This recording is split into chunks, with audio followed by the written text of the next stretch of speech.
ने तुम्हें अपना मना लिया है। अरे सही कह रही है मेरी दोनों बहुएं, इतनी मनहूस हो गई है ये औरत। हाँ, जब से आई है, जब से घर में कदम पड़े हैं, मेरे पति की ये हालत हो गई है। ए देख मनहूस लड़की, अगर मेरे बेटे को कुछ भी हुआ ना तो मैं तुझे घर में बसने नहीं दूंगी, चाहे राहुल कुछ भी कर ले। ससुराल आते ही निकिता को इतने कष्ट सहने पड़ते हैं कि उसकी आंखों के आंसू नहीं सूखते।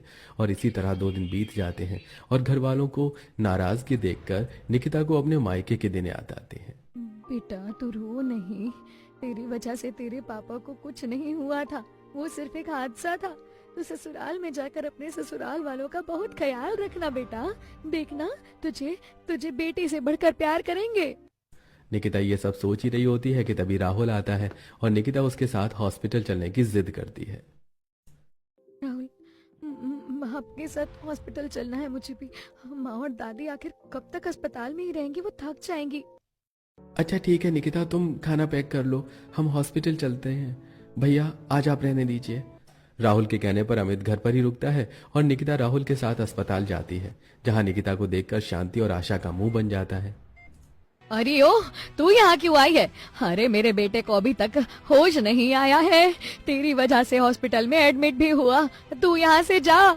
दादी अब निकिता भी इस घर की बहू है, उसका पूरा हक बनता है कि वो भी अस्पताल जाकर पापा को देखे। और आप दोनों जिन्हें अपने बहू बोलती है ना, वो तो झांकने भी नहीं आए, झूठे मन से भी नहीं कहा उन्होंने कि देवर जी हमें भी अस्पताल ले चलो।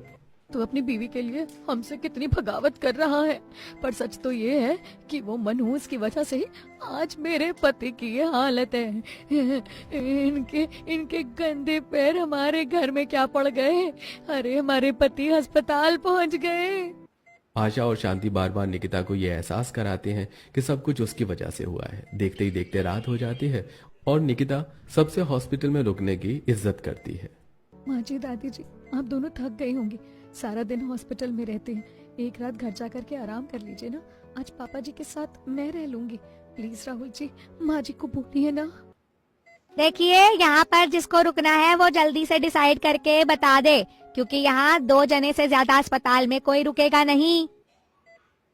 राहुल, मैं तेरी जिम्मेदारी पर इस लड़की को यहाँ रुकने तो दे रही हूँ, अगर मेरे पति को कुछ हुआ तो इस लड़की की खैर नहीं। आशा और शांति निकिता को धमकी देकर घर जाती हैं और निकिता सारी रात जागकर अपने ससुर के पास बैठी रहती है। जब और भी उनके शरीर में मोमेंट होती, वो तुरंत डॉक्टर को बुलाती और समय पर नर्स को बुलाकर अपने ससुर की दवाइयों का ख्याल रखती, जिस वजह से सुबह होते ही विनोद को होश आ जाता है। पर वो अभी न तो किसी से बात कर पाता है और न ही अपनी जगह से उठ पाता है।